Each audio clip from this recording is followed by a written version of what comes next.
everybody, and welcome to the show. My name is Jamie Lee, and I'm joined by my husband, Mr. Jared Lee. Hello, Jared. Hello. How are you this evening? I'm good. I'm a little tired. We were in Orlando. We were at Disney with my family for a couple of days in the heat, and it was fun. But it was it was a little warm, and the heat takes it out of you a little bit. But I'm good. Just Great. a little tired. A little warm, by the way. It was a lot warm. It was a lot warm. You know, it's one of those things where did you say? Where were we when you said this is what the sauna feels like? And I was like, really? Was it Triceratops Spin? Was that where it was? It was so hot. Well, it was Animal Kingdom in general. Yeah. Because this comes up with my family. Because I mean, for those who may not know, like I made a sauna in our house and I use it, and so like the sauna gets up to like 150, 160 degrees, somewhere around there. And so when you do that a lot, like you get kind of accustomed to the heat, but it's still like, it's obviously still hot. Sure. But yeah, when you're in there, and I was telling you, because I think it was Triceratops Spin, because there's no airflow. No. Like there's no breeze, there's no nothing, because Animal Kingdom is kind of built into a bowl there. And I was like, yeah, this is kind of the sauna. You can just sit in the heat and just sweat, and that's kind of what we were doing. So it was kind of like just, nature's sauna, just sauna. Natural sauna, if you will. I think that's summer. Summer is nature's sauna. Well, yes. To an extent. But yeah. It was hot this weekend, but we were glad to see Jared's brother and his family. The cousins got to spend some time together. It was wonderful. Well, they were big girls. They can ride rides by themselves because they're 7. Big deal. So we'd be in line and be like, they'd both just come up to me like, can you ask them if we can ride together? I'm like, I will ask the ride person, and then every single one they got to, and they were very excited. But I will say for the ride cast members that they did ask them, how old are you? They did check to make sure, in case like we didn't say so first. They did make sure. So I was happy with that. But they were like, so we're happy. 7. They were so intense about it. Like, so excited. I was like, do not get in their way. Deal. Do not get in their way. They will attack you. They are small, but they will attack. But we did spend most of the time at Disney. But before we went to Disney, we made a little pit stop at Universal. We did. We made a little pit stop for half the day because we checked a couple episodes ago, maybe the last episode. Was it the very last episode we talked about Minion Land? Yeah, so Minion Land was in soft opening, which technically it is still in soft opening, but the ride hadn't opened. But since then, the ride is now in what is called rehearsal. Technical rehearsal. But it's essentially a soft opening. And we took a little bit of a shock because one of the days it wasn't open. So basically during this period of time, there's no guarantee that the ride will be up and running, obviously, because technical rehearsal means they're still working through something. So they don't say what that is. Yeah. And the ride can look different in technical rehearsals versus when it actually opens. Yeah, but we got to experience the ride, which we're really happy about. And we will tell you all about that here after we talk about a little bit of news. But before that, we want to mention that if you haven't already checked out Club 32, you definitely should. And by check out, we mean join. Yes. Because it's a private club. Sort of like back in the days at Speakeasy, you had to have a secret code. It's kind of like that. But in this, and unlike Club 33, if you're used to really expensive clubs, we're not that expensive. We're about $6.99 a month. But with that, you help contribute to the show, help things keep running around here.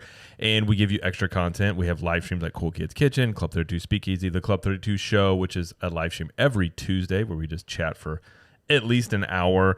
Whatever comes up, usually it's random things. One of the times we basically made a new Fast and Furious movie with dinosaurs and Harry Potter. That was hilarious. It's practically flushed out. I know it's not.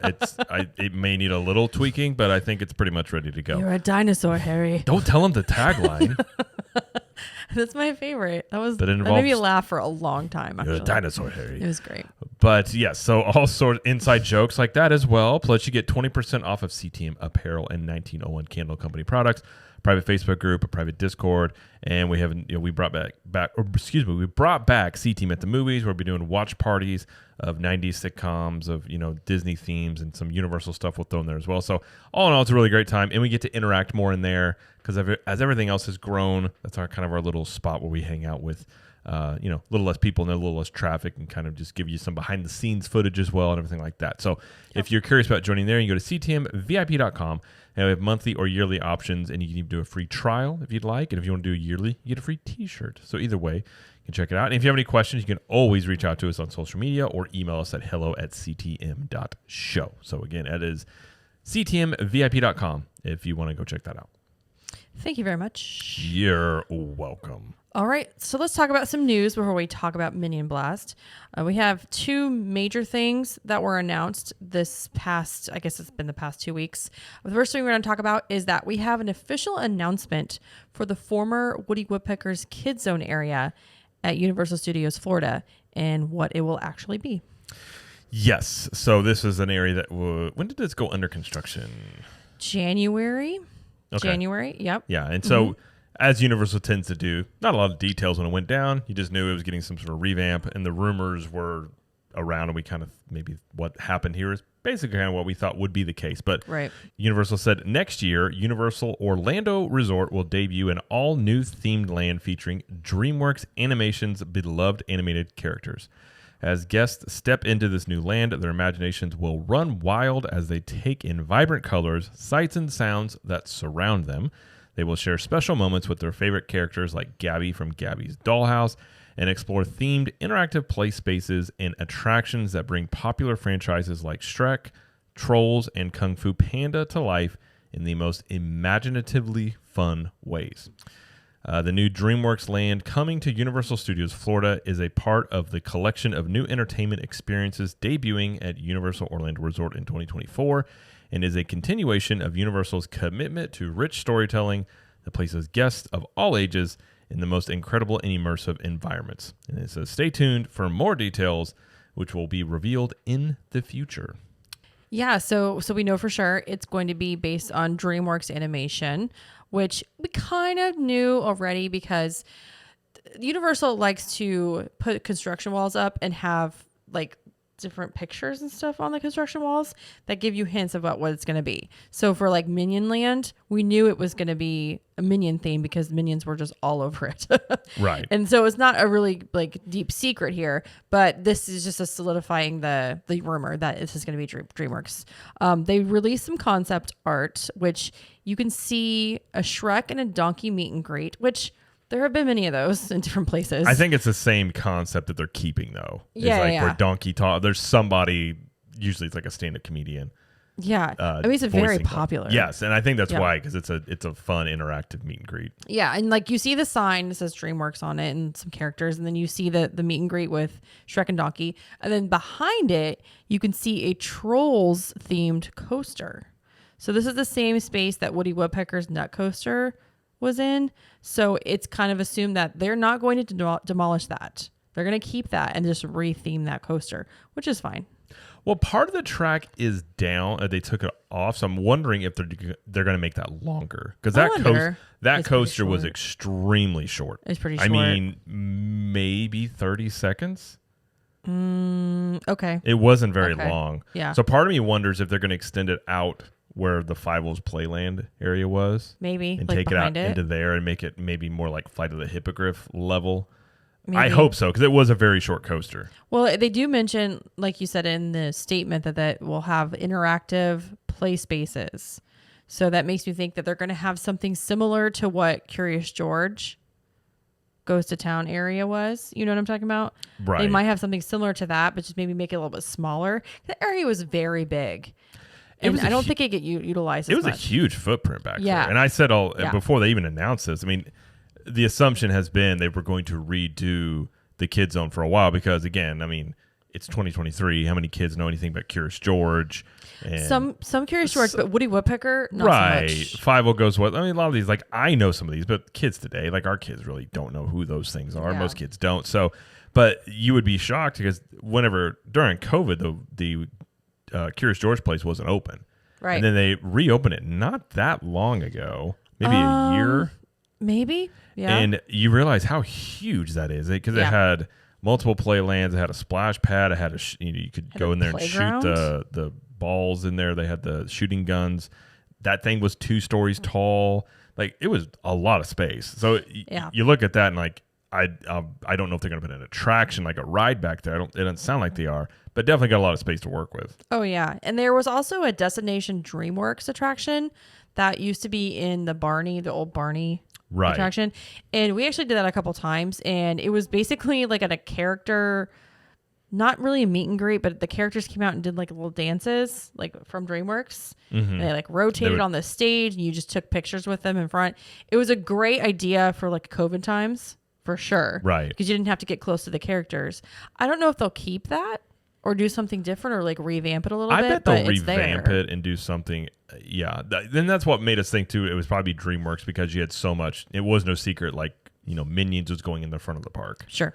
And that has illumination stuff with it. So DreamWorks, they already had that back there. Seemed like an easy win. So yeah, it's.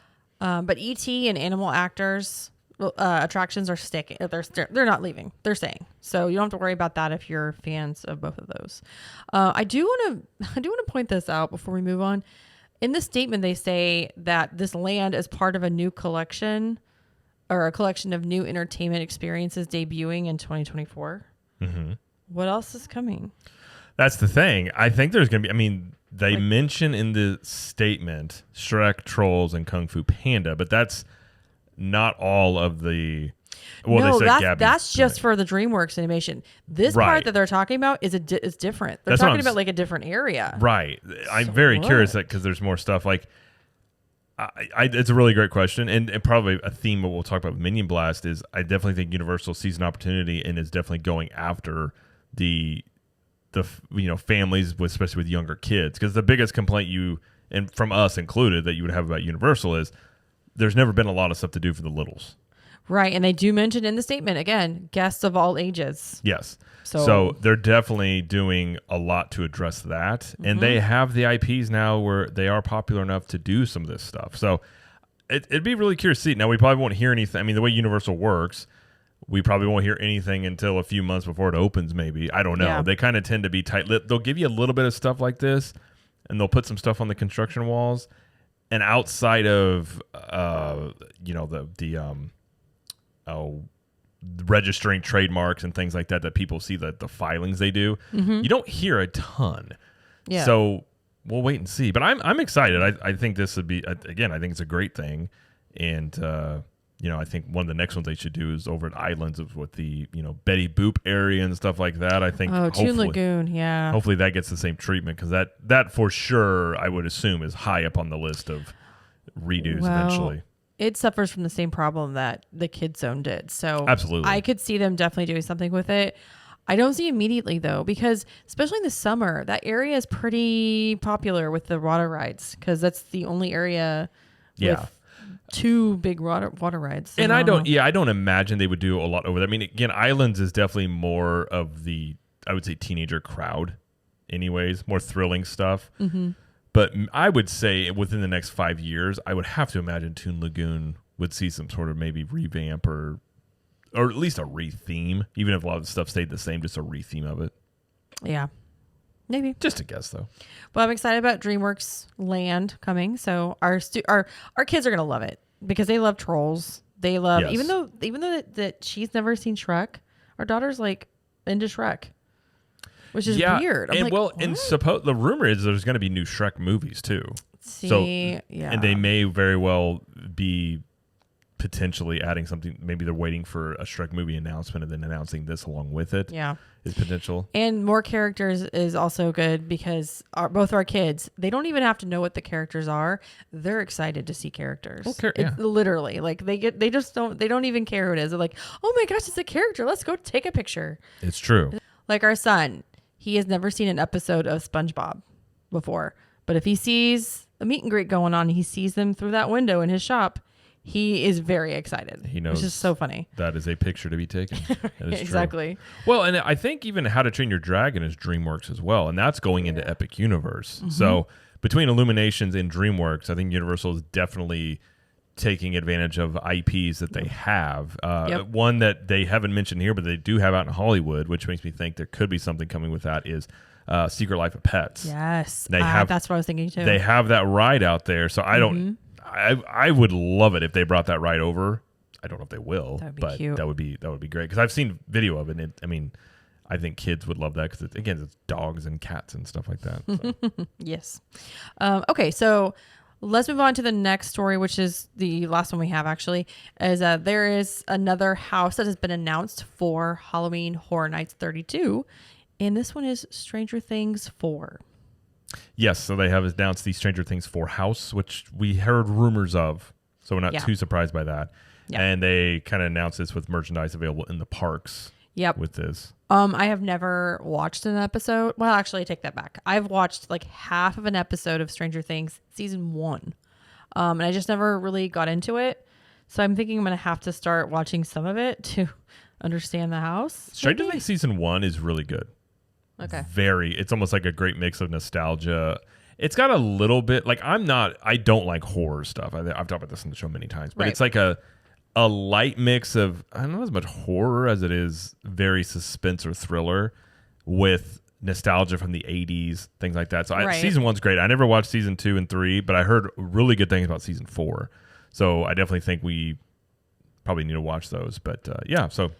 Probably right. Yeah. I mean, I know some of the characters I've heard. I mean, that's how big the show is, where you end up hearing about characters, even though it's a show you haven't seen. Yeah. So I've heard some things about season 4. If we get started now, I might finish it in 3 years. Before We'll get there.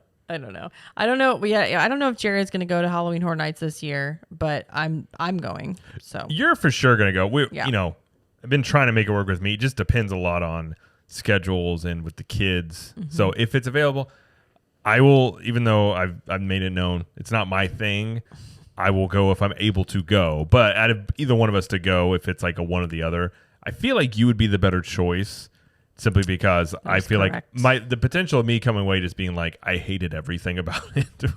Nobody wants to listen to that. Because again, it'd be like making somebody go, if somebody hates baseball and taking them to a baseball game, like, they're probably just going to say they didn't like it. But I'm willing to go into it fairly open-minded if I'm able to go. So we will see how that happens. But very good. Okay. Well, let's move on to talking about what we're here to talk about. And that's Illumination's Villain-Con Minion Blast. So like we said, we stopped at Universal on the way to Disney. I guess it was Thursday. It was Thursday? It was Thursday. Yep. And we were just hoping that it was going to be open during this technical rehearsal time. And it was. So we got to ride it. So this new attraction is in Minion Land. It is being replaced. Let's see. It replaced Shrek 4D, which had been there for a while, like 11, 12 years. It had been there as long as I remember longer? Going to Universal. Okay. So. Okay. It wasn't my favorite show. Like I'd seen it like maybe once or twice in the whole time. And I was like, it was okay. Like Shrek's not my favorite, but sorry, Shrek fans. Shrek 1, I'm trying to think. The Shrek movies are good though. Like as time has gone on, I feel like time has been very good to them though. I mean, Shrek 1 is one of those I remember being very good. I remember Shrek 2 from my memory being very good, and Shrek 3 definitely not as good. If I remember correctly on those, but they're probably worth a rewatch. Yeah, I may actually watch them just to get a refresh. But anyway, so Minion Land kind of it did a soft opening back in June, middle of June, I think. And this ride, Villain-Con Minion Blast, did not open with it. Everything else kind of soft opened, but this one was not ready. But technical rehearsals did start happening on July 15th. Now the grand opening is set to happen, says coming summer. So we're in summer now. So maybe in August? We have no idea. We have no idea. We do know that Universal has announced though that there's going to be AP preview signups that will happen. They said that'll happen soon. They haven't given an exact date on that. So because we had the question, would they have AP previews? Because they did for Velocicoaster. So it seems they're holding to that pattern where they did for Velocicoaster. So they're doing this now for Minion Blast. So I mean, my guess would be they would happen in August, and then the ride either opens late August, early September. They may look for something to kick off into the fall a little bit. Yeah. And technical rehearsals, just FYI, is just another like word for soft opening. It just means that the ride is not, it's not fully operational. Some elements may be unavailable, and it may not open at all some days. So you just kind of have to wait and see. They also don't post the wait times on the app. You just have to go by and see.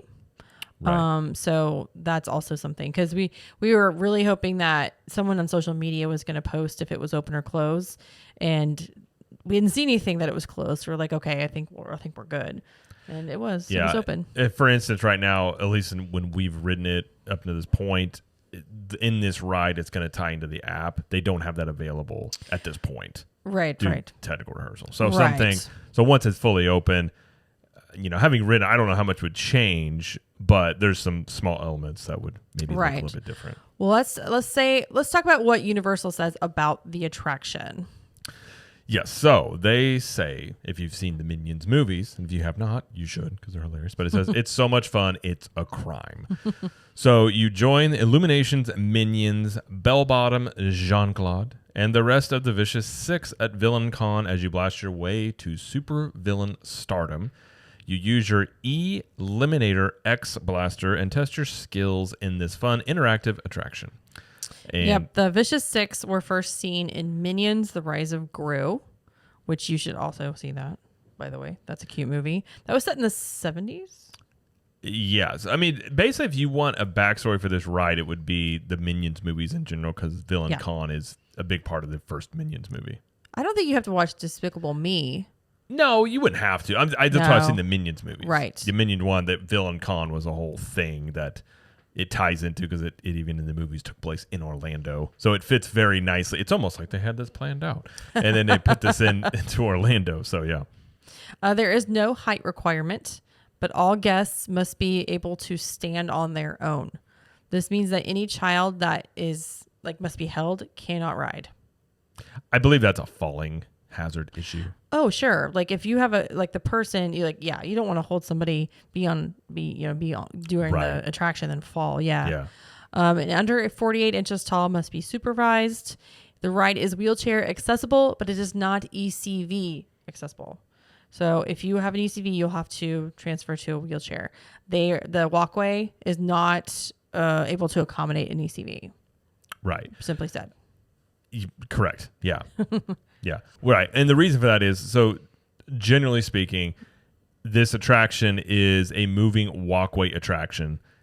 So essentially, when you're going into Universal Studios, like the walkways that make you walk quicker. What are those actually called? I'm drawing a blank. Moving walkways. Moving walkways. My brain. That you literally just essentially, it's a treadmill. But anyways, this ride is that. So you stand on that, and it moves you around from room to room, and it doesn't go in a straight line. It goes in curves. Yeah, like that. And it's not as fast as the ones in City Walk. No, it's very slow. It's a very slow moving thing. So you have a wireless blaster gun, and you shoot objects and rack up points. And overall, I'd say the ride lasts about 5 minutes. Yeah. Or so. Yeah. Yeah, it's about that. I mean, we'll go into the queue, the attraction, everything. So let's go ahead and do that. So let's start with the queue.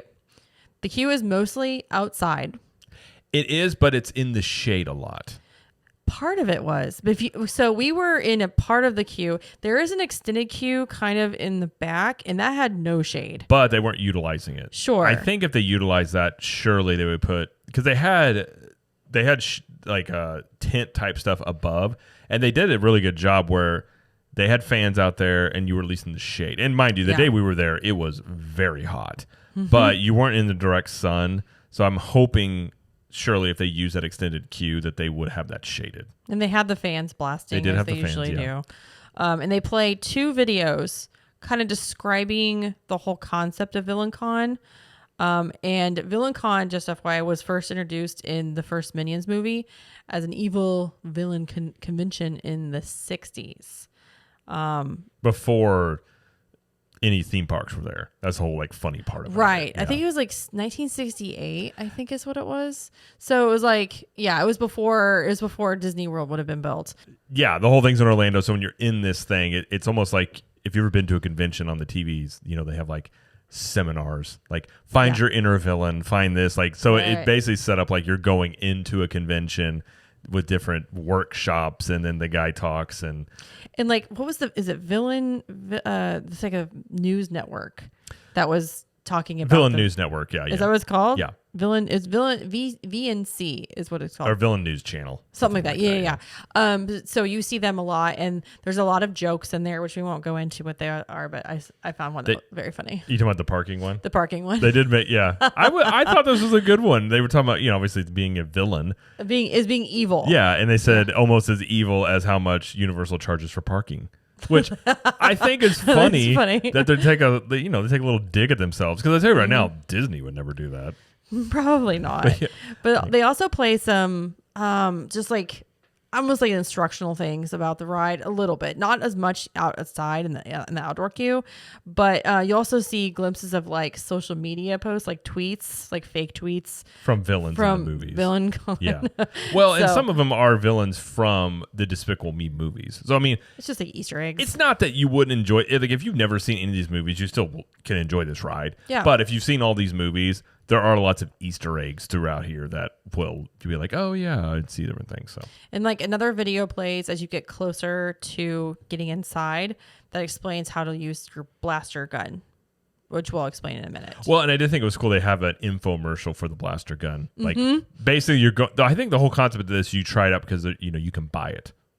Yes, you can actually buy it in the store too. You can. So it's like going to a convention where you see a video and they want you to buy it. So it's kind of like you're in, and they even had posters up if you looked on the walls about like evil placement services, evil pets. So it was really well done. There's a lot of stuff there. Yeah, it was very well themed. So when you first walk inside the actual building, it's like you're entering what looks like an expo. And at a convention where you have like people have like booths set up, they're trying to like sell you things or show you something that they invented or whatnot. Some things that we saw, and I won't say everything because there was a couple, but there were items from Malicious Motors, which is all these evil cars or whatever. Unlawful Outfitters, which makes the blaster, the Eliminator X Blaster, and Corrupt Companion, and another one was you're gonna have to help Diabolique. I think it's supposed to be a Diabolique or something. Oh, either way, it's like a villain fashion booth. Okay. Basically. Yeah. And they're just like weird. I said Diabolique because I imagined of Derelique from Zoolander. I know. Derelique! Maybe that's what it was. So I think that maybe I'm hoping because that'd be hilarious. And they do have in the middle of the, like, because you kind of have to go around like the middle part of it. They have a soundstage event map, and it shows you what everything is like in this convention, quote unquote. And there's some Easter eggs in there as well. So I thought that was kind of fun, but it was very well themed. Very well themed. Yeah, I mean the outside part is got the TVs are there, and it's like the infotainment, have something for you to watch while you're standing in line. One thing I will say though, at least for us when we were in line, the wait said 45 minutes. That line moved pretty consistently the whole time. We didn't wait a ton, so you were moving fairly quickly. And I don't believe we actually ended up waiting 45 minutes. We waited 25. Yeah. So yep. And given that the type of ride this is, which is continuous moving, it seems to have a pretty good flow to it, which is nice, especially given, you're outside, especially in the heat, but it didn't be bad. Absolutely. And then you enter the next room, which is where you pick up your blaster. Yes. Yeah, so you walk in and they tell you to choose one that is illuminating either a blue or yellow light, and they've got like a bulb on the back of them you can see. And they have a cat, and they have a person working there to let you know, like, make sure you get the right one. So one with a red light means it's charging. You don't want to use that. And they'll tell you not to use it. So yeah. One thing about these blasters, they are wireless. They're a little heavy. I was actually a little surprised at the heft of them. And so for our kids, our daughter, her arm got a little tired using it. Our son didn't really try too much. He just kind of held it. But what is interesting is Kendra, owner of Zip Travel, she was there today. Yeah, actually, yeah. And she said they told her, because she has a very small daughter. Yes. That you can ask for a kid's blaster that's smaller. And they have that. Which I had not heard this until she said something. So this may be something new, like brand new since they did the soft opening. They're like just kind of listening to guest feedback. I'm like, okay, we finally get Which this. Makes sense because that gun is pretty big. So it's 3 pounds. 3 pounds, and you have to hold it with 2 hands. So as an adult, it was heavy for me, and I had to keep like switching back and forth between like how I held it. And I was like, I can't imagine our poor kids can't hold this, but it is wireless, so it's not attached to anything, which is kind of, so you have free movement of it, which is kind of nice. Yeah. But yeah, so from here, they direct you to stand on a particular dot on the walkway as you get on it, and you have to stay on it. What happens if you move off of it, Jared? I think it just doesn't register your points. Your gun, you can't use your gun. Right. Yeah, like you can shoot, but it doesn't. Nothing Right. happens. This is, I will say one thing about this ride, and we'll talk about more thoughts in it. It's a little bit of a flaw for just all ages. Because, I mean, our son stayed on it, but I could see kids having a hard time just staying in one spot. And I don't know how strict it was. I didn't move off mine, so mine didn't quit working. I don't know how strict that is. But yeah, that you stand where you're not supposed to move. And one thing I will say, when the walkway, like it kind of goes in curves. Mm-hmm. When it's turning, there's a few times you're shooting, you're paying attention to the game. I almost felt like my feet like got caught on something, but it's something that walkway turns. It feels kind of strange, like you almost kind of like potentially I didn't even notice. lose your footing, but. I kind of looked down a couple times like, oh, it's just moving. So that's something to keep in mind. And maybe I was just standing toward the edge of it a little bit, but that's just something I kind of noticed. Interesting. I didn't notice that, but that's okay. So on the blaster, when you talk about the blaster for a second, you will see an identifier that'll show up as a marker when you're shooting. So on the top of your gun, it'll have like a color or like the symbol of what you can look at whenever you're pointing your gun. So for me, mine it looked like the villain mask, like the little emblem. It's the Villain-Con logo. That's right. And mine was blue. And some are red, some are yellow. Mine was blue as well, I believe. Blue? Okay. But it's like if you ever played Call of Duty, where you got like a scope up where you're aiming. But it's like particular to your actual supposedly. blaster. But again, we'll talk about at the end how that kind of translates to the ride. But yeah. Supposedly you can at least match your color up to your crosshairs. Right. And there are two triggers. There's one where you usually have like a trigger on a gun that has unlimited ammo. And there's one on the front, which is power-ups, which I didn't use these because, again, I wasn't sure how to use this. We just kind of went in not knowing much. So apparently they're power-ups, and you have 5 of these power-ups to start with, but you can get more as the game goes on.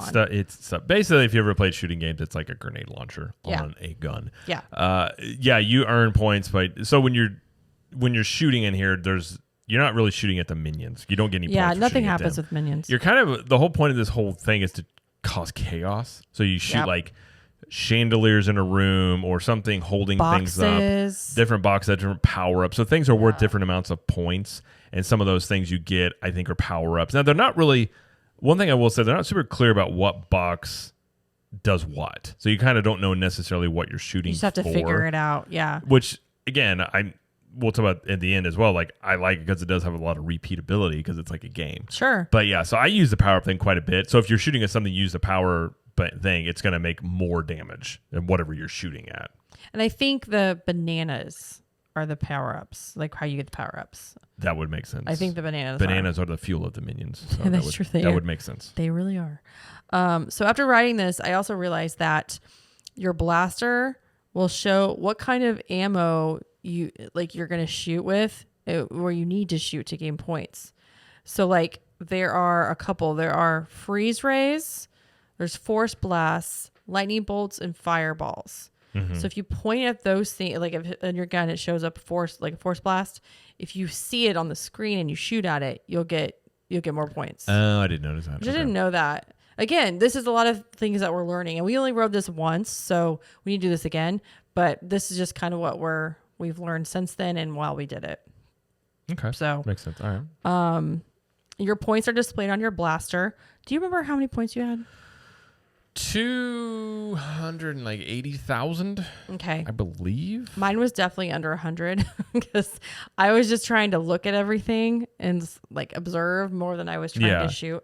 But it was chaos. They didn't have the leaderboard up. So no. Typically when this ride is fully operational, you're going to have the app where you can keep track of how you do. And then when you go into the gift shop, it'll even have up, top scores probably of the day or all time or something like that. So you'll be able to see maybe where you rank up, which I as somebody who is too competitive, I'm told sometimes. I enjoy this aspect of it because you can, get a little competition going. And I think you move through how many rooms? 6? It's 5 or 6 rooms. I was getting ready to say you move through about 5 or 6 rooms. In each room, you have a screen on left and right side. So you can kind of move around. You can go back and forth, right? Yeah. The way that I it's an interesting concept of a ride. It's kind of like Toy Story Mania and mixed with Buzz Lightyear Space Ranger Spin, which I don't really like that ride too much of like the game mode, but where you go between stuff and you can have more free reign to shoot versus Toy Story Mania. So it's like a combo between those two because you can point to wherever you want to go, but it's the gamified aspect of it to where certain things have more points. So I would say it's a much more like Toy Story Mania, but a little bit of like the Buzz Lightyear type of thing. If you've ever ridden that. Right. And it's not, I mean, it's similar in that it's a shooting game to like Men in Black. Yeah.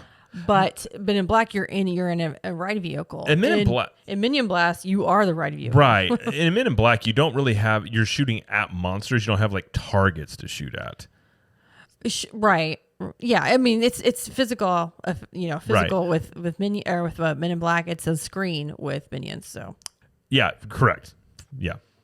So, but yeah, as you mentioned, there will be the My Universal app that you can use to basically put your points on. You can like see where you ranked. You can store those points so you can see like how you're improving each time you do it. So it's definitely an attraction that has repeatability.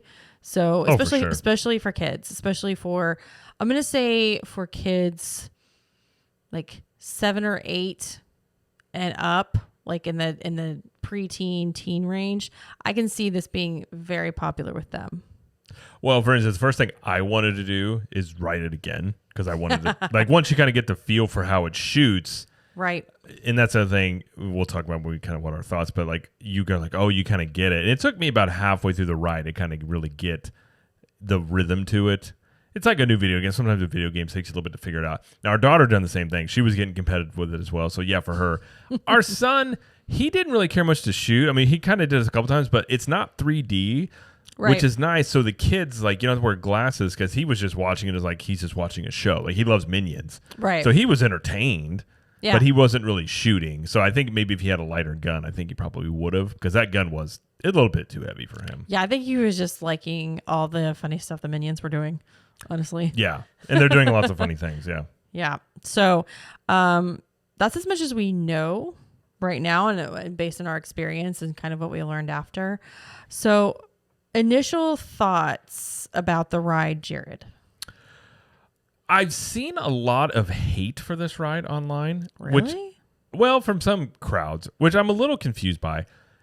Again, this is definitely a family-friendly attraction, which we've talked about. Universal, I think, knows this is something they need to do, and they're addressing this with this ride, this entire land, plus the kids zone, which we talked about earlier. Yeah. So for what this ride is, this is not the most groundbreaking attraction you've ever seen. Right. It's not the most thrilling thing, but again, not every ride has to be. And this isn't trying to be. I think this is a great family attraction. You can all do it. It's got tons of repeatability because of the gamified aspect to it. Mm-hmm. I enjoyed it. Again, I love Toy Story Mania over in the Hollywood Studios because I'm competitive. I like to see about the high score I can get. Right. I get frustrated. Like Buzz Lightyear Space Ranger Spin, to me, that whole shooting system is very frustrating and clunky, and I just don't I don't like it that much. This one, I think now it's technical rehearsal, so it's hard to know. I feel like the aiming was it needed to be reined in a tad bit. Okay. And I will say, when you're shooting, you've got a color-coded crosshair, but so does everybody else that's shooting. Right. So it can be difficult at times to know which one is yours. But if the most of the colors around are not the same, it helps. True. I'm just saying if there's a bunch in one area, it can be difficult, but you can shoot off to the side, see which one's yours, and then bring it in. So it's easier than Buzz Lightyear because Buzz Lightyear is just one little tiny red dot. For sure. And I'm like, I have no idea who it's. Absolutely. Is this me? I don't know. Absolutely. It's got good gun feedback. Like it does kind of like have a little bit of a recoil when you're shooting it, which I did like that aspect. It does vibrate. Yeah. So it has a little bit of like like in a video game when you shoot a gun, it's got a little bit of a recoil action. So I like the feedback that I think you call those haptics. It's got a haptic feedback to it. Fancy word. I liked it a lot. Again, it's not the most groundbreaking attraction you're ever going to see, but I love Minions. I've talked about many times. I like the Minion Land. I think this ride is about what I was expecting. Okay. So I don't think it underwhelmed me, and it didn't wow me by any means. I think it was just about what I was expecting.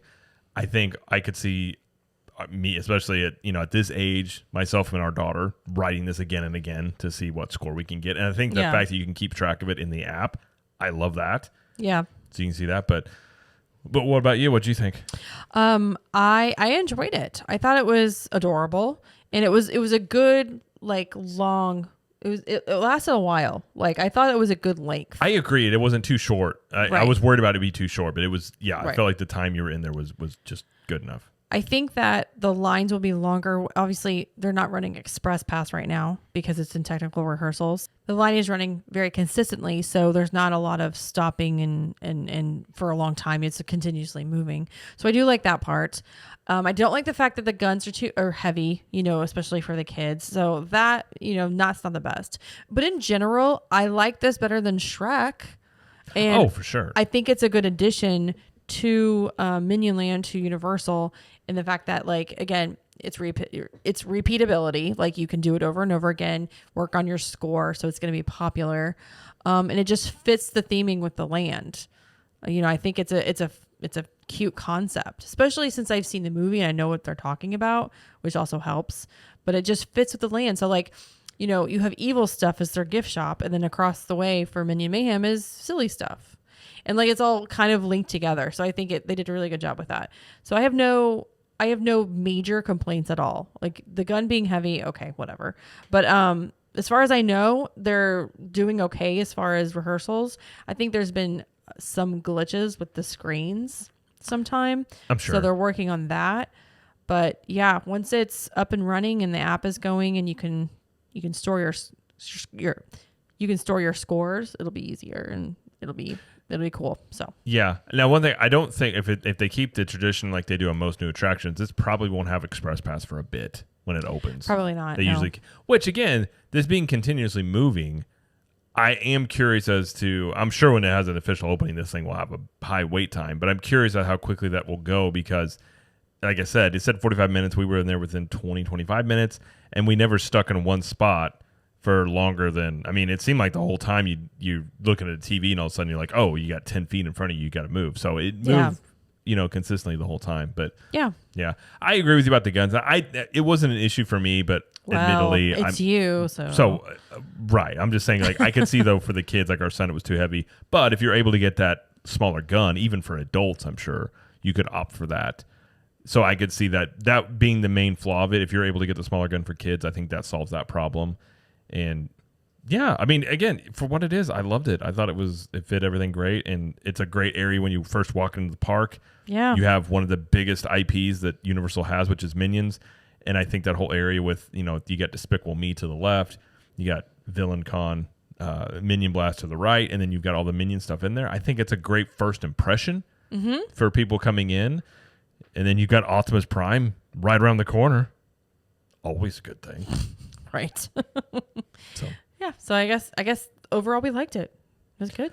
I agree. I am curious when it fully opens if there's any changes. I don't see major ones, and we will have a vlog on this to kind of show you when we were there, but we weren't able to film inside. It said, we should mention that. It said because of technical rehearsals. I don't know how much we'll be able to film once it's open. Universal doesn't really allow much, but we should be able to show more of the queue at least. Right. So there's that, but it was, like you said, really well done. I enjoyed it, and looking forward to not only this attraction opening up, but what they're going to do in the Kid Zone and everything else they got coming. And obviously Epic Universe as well, but everything else they're doing in all the parks. Yep. Ditto. Before we close out here, I do want to mention that we did try a couple new treats at Bake My Day, little shop. Well, we also tried the popsicles. Or the popsicle. Oh, I guess we did that afterward. Did we? No, we did that like a couple weeks ago. Okay, we didn't mention that. Okay, so we did try some treats that we want to mention. At Bake My Day specifically, we had a banana cream cake pop which would look like Minions, had like a Minion Mm-hmm. chocolate shell. And then we had a fluffy cookie. Real quick, fluffy cookie, just a basic sugar cookie, frosted sugar I would say cookie. an underperforming sugar cookie. Oh, okay. It was okay, but it wasn't. I anything didn't great. try it, so It was one of the, it's definitely for Instagram. It was printed. It had the it's fluffy printed stuff on it. on there. That's right. Wasn't the best. It was Okay. okay, but it was like our daughter didn't even finish it, which she's a pretty good judge on cookie. I mean, it's pretty big size. It but was yeah, big. She wasn't interested. It was big. But the cake pop, so it had like his banana cream is the flavor, and it had a really strong banana flavor, but it was like the artificial banana Mm-hmm. flavor, which was fine. But I took a bite and I was like, are there nuts in this? And I was like, you know what? I better not eat anymore because I just got that nut like feeling in the back of my tongue. For those who don't know, Jamie's allergic to like tree nuts. So. Yes, I am. So it was like anything that's like banana nut, like bread, can't have that. So like I got that taste kind of in my mouth, and I was like, I wonder if it did have like a hint of nuts in it or something like baked into it, because I looked at the signage right above the case that they keep all the treats in, and it did say it could have basically like cross contamination because they're all made in the same place. Yeah. So I was like, that's probably what it is. So I took one bite and I was like, I am finished. But this is all Jared. So what did you think, Jared? It was okay. No, Okay. I agree. There was a little bit of artificial banana flavoring that was it was stronger than some of the other banana flavored stuff that's in Minion Land. Yeah, it was okay. I could see maybe where there's nuts in there. I couldn't taste it, but some of the texture made me think there could have been. One thing that's a small critique about it, it looked great. So it looked like a Minion. Definitely good for It was social big media. size Instagram. too. But it had a very small room to hold it on the stick. Yeah. And so it was hard to like hand off to people. Right. And it was actually kind of hard to hold it yourself for very long. So Yep. that was kind of a strain. Like they just didn't give you either longer sticks or just give you a little bit more extra room to hold it. Yeah, I agree. But it was okay. I would say out of scale of 1 to 10, I'd give it like a 6 or 7, somewhere around there. Okay. Like it was okay. Yeah. Okay. It was very sweet. Yeah. But yeah, I think that one was like $10. They're a It little was pricey they're for a that little- cake pop. They're a little pricey. So are the popsicles, Yeah. which But they have other flavored things, like, and they have some s'mores, they have some macarons in there. They've got a chocolate banana cake pop, which I asked her if she wanted whatever she wanted, and that's the one she picked. But they have other treats in there as well. But at Freeze Ray Pops, which is around the corner from Bake My Day, you guys got what? Because I didn't try this one. Yeah, we got the Minion Blue Banana popsicle. It was $8.99, which is pretty pricey for a popsicle. Pretty Not gonna pricey. lie. Again, it looks really cool. It looks like a minion. Looks like he's got the overalls on and the one eye thing. So Is that Stuart or Kevin? I think it's Eh, Kevin. It's Stuart. Maybe it's Stuart. Stuart's got one eye. It's right? Stuart. Yeah, Yep. I know these, and I know Bob. We has know one these eye, things. too. Yeah. So this is a popsicle that has the yellow is actually like a white chocolate shell. Like if you've ever had the I remember Dairy Queen had the chocolate shell that would be on top of the ice cream, it would crack and stuff like that. So it's a popsicle inside of a shell. Yes, and when you say popsicle, it's Okay. more of like almost a soft serve ice cream It's like ish. an ice cream bar. So it's not or popsicle bar. kinda. Okay. When I think of popsicles, I think of the type of popsicles you had as a kid, like a red, white, and blue rainbow pop type thing. It's not that texture. Right. This is much where you can bite into it. I think they do that. I think that's a good idea. They do that though, because one, they can probably charge more, but two, it doesn't melt as fast. For sure. It's Yeah. true. And this was actually really good, I will say. It was $9, which is a little pricey, but it has a hint of banana flavor, blue in there. I really our daughter liked it a lot. I thought it was really good. So, I mean, on a 1 to 10, I'd give it like an 8 or a 9. I mean, the biggest Ooh, drawback again okay. is the price, but Yeah, they look yeah. cool. It'll cool you down on a hot day. Sure. It does melt quick on a hot day. And they were busy whenever we went over there. So They're very it busy. can get very busy over there because Yeah. popsicles and And the summer. two main ones they have are the Minion Blue Banana and the Gru Nutella. Jamie's allergic to Nutella, and I hate Nutella, so it really wasn't what we were gonna get. And then other ones they've got like mango. They got regular popsicles that are $5.99, like mango, strawberry, coconut, cotton candy, cheesecake, cookies and cream, stuff like that. So those are the main thing. But it's just a little stand there. But yeah, I thought it was good. And it's a genius idea given you're in Florida and you can sell popsicles. Absolutely. So there you go. There's more treats that we tried over Yes. Minion Land. All right. Well, that is all for today. I think we had a good time. I don't know. We were probably there an hour and a half on that day to check all that out. Yeah, we were going to try and ride Transformers because our son is so into Transformers now, which I love. But the wait for it was 45 minutes. And I've never actually seen Transformers. They had taken that line outdoor queue It was all an the outside way to the side of the building, which I had actually never seen myself. It said 45 minutes. We stood in line for maybe 10. Not even that. And Okay. I was like, I don't. And wanna it was wait. moving slow. We were like, I just didn't see how that was going to be 45 minutes. And I was like, we'll just do it some other time. But When Express Pass kicks in. yes. I mean, our son loved the giant Optimus Prime as much as I did on top of the building. So I think Oh my gosh. yeah. I think he was happy just to see it, honestly. I'm always happy to see that. Of course. Yeah. All right. Well, that is all we wanted to discuss today with everybody. So thanks for listening and watching. We want to mention before we go here that we are on the social media channels such as Instagram, Twitter, Facebook, and TikTok and Threads as well. And we're Cap the Magic everywhere except for TikTok. We're Capture the Magic. So check us out over there if you would. And we have some other shows on the network besides this one. We've got the Capture the Magic main podcast on Thursdays. That's with me and Jared, where we talk all things Disney.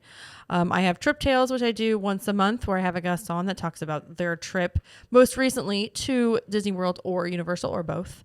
And I will have another one out I think it's the very, very end of July, because I kind of had to scrunch them in a little bit because I took a little bit of a break because I couldn't find time to record them. So I apologize. But anyway, you get 2 this month in July. And if you want to watch any of us on these podcast episodes, we're on YouTube. So you can catch us on YouTube at Capture the Magic, and you subscribe over there, comment on the videos if you'd like. Slight correction there. There is a CTM podcast YouTube channel that's just the podcast episodes. And then we have the vlogs. I always forget this. And then there's the vlogs that are at Cap the Magic. So those are separated out. So find us both places, yes, please, and Yes. subscribe over there. Yeah, I think that's it. I believe so. Well, thank you everybody for listening and watching, like I said, and thank you, Jared, for being you, just trekking on, You're welcome. just I guess. just doing life. I try. I appreciate it. You're welcome. I do what I can. Thank you. I don't know what else to say. All right. Well, as I always like to say, we will see you in the parks. Bye.